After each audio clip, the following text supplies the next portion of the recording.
राजधानी Raigad, the capital of Maratha empire, rule by the Chhatrapati Shivaji Maharaj. ये वो इतिहास जब छत्रपति शिवाजी महाराज राज करते थे। ये वो इतिहास जब शत्रुओं ने हमारे मिट्टी पे पैर रखने के लिए डरते थे। ये वो इतिहास जब हमारे मराठा भाइयों ने आजादी की लड़ाई लड़ी। हालांकि वो सब इतिहास बन के रह गया, लेकिन आज भी वो सबका सीख, वो अधर्म के आगे न्याय की तलवार लेके खड़ा होने वाला योद्धा हमारे रग रग में जीवित है।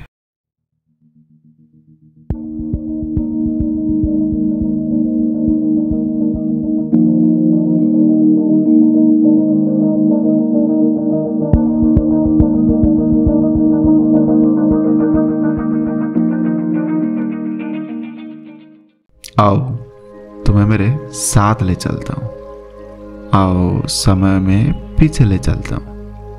वो दिन जब हमारे सर के ऊपर छत्रपति शिवाजी महाराज का हाथ था। वो दिन जब मराठा साम्राज्य गगन छूता था और अधर्म अन्याय की सर झुकता था। आओ तुम्हें मेरे साथ ले चलता हूँ, आओ समय में पीछे ले चलता हूँ।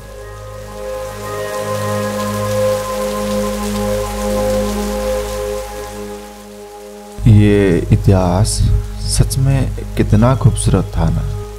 शायद हम लोग उस जमाने में पैदा होते और सारे चीज को खुद की आंखों से देख पाते।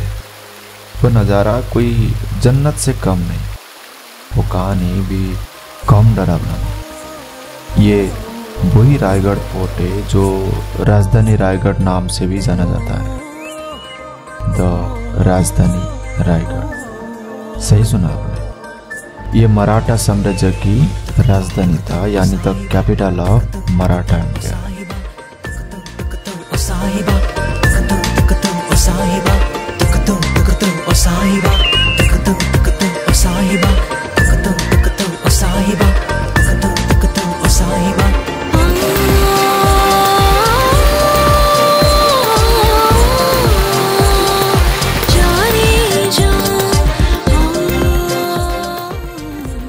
ये लोकेशन महाराष्ट्र के अंदर महाड सिटी में पचड़ विलेज के पास है। पुणे से रायगढ़ फोर्ट का डिस्टेंस लगभग 132 किलोमीटर होगा और इस फोर्ट का हाइट अराउंड 4400 फीट होगा।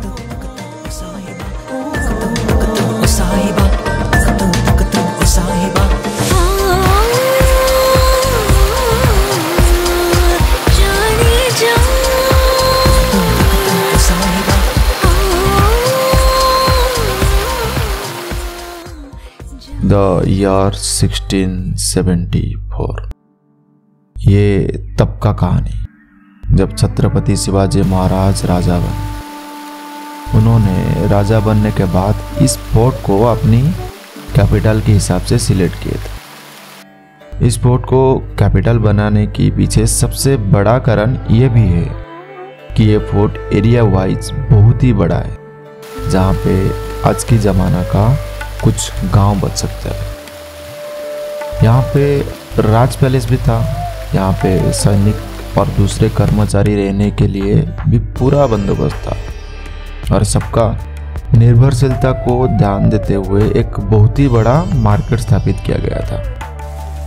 मंदिर भी था, तालाब भी था और साथ ही साथ शत्रुओं से बचने के लिए गगन छूता दीवार भी था, जिस सब में से आज कुछ कुछ अंश बचा हुआ है।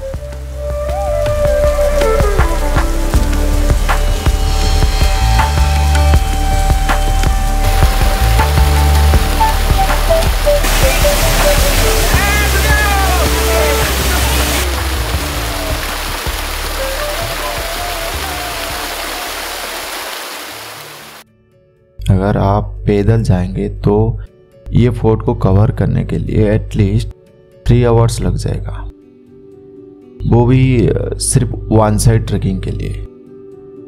एक दिन में पूरी तरह से ये फोर्ट कंप्लीट करना मुश्किल होगा। पूरा इतिहास को आंखों से देखने के लिए, कंप्लीटली एंजॉय करने के लिए कम से कम आपको 2 दिन देना पड़ेगा।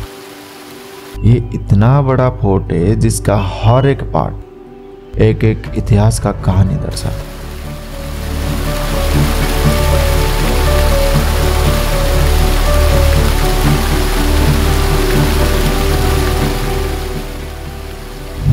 सजेस्ट करूँगा, अगर आप जा रहे हैं तो पहले से इस बारे में कुछ पढ़ के जाओ या तो फिर कुछ वीडियो देख लो, ताकि उस जगह को आप सही तरह से इमेजिन कर पाओगे, वो इतिहास पन्ना को फील कर पाओगे। मैं समझता हूँ कि बहुत लोग ये डिस्टेंस कवर नहीं कर पाएंगे, शायद उनका स्टैमिना कम है या फिर पैदल जाने का मन नहीं है।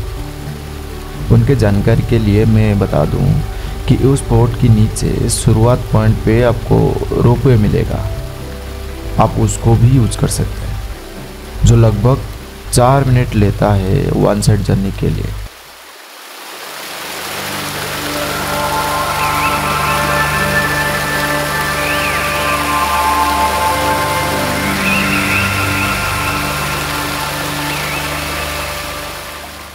हाय जय जगन्नाथ। आशा करुच्ची आपण माने बहुत भले रहछंती। महाप्रभु कृपार मु भी बहुत भले रहछि। Let's come to the point. यहाँ तक प्यार दिखाने के लिए बहुत बहुत धन्यवाद। Really thank you so much. Hopefully आप सब मेरे ट्रैवल ड्रीम्स को बहुत एंजॉय करते होंगे। मेरा ये एक छोटा सा प्रयास है आप सबको एंटरटेन करने की। मेरा कोशिश एक नॉर्मल ब्लॉग के बदले एक छोटा सा ट्रैवल ड्रीम बनाया जाए, जिसमें एक जगह को देखने का नजरिया अलग रहेगा, समझने का सोच अलग है। एट द एंड आपको एक मूवी देखने जैसा फील हो। अगर मैं आपके लाइफ में कुछ वैल्यू ऐड कर पा रहा हूँ, then please do subscribe, like, comment and press the bell icon for all notification.